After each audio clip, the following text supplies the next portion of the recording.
My name is Michael Crosa. I'm the Assistant Director of Public Safety here at Warren Wilson College.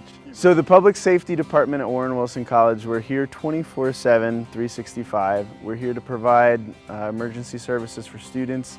So we cover security, we cover fire safety, we cover some first aid, first responder stuff, and we're also liaisons to the local first responders. We are a small college, but we have a lot of buildings and a lot of spaces on campus where we can't necessarily have eyes all the time.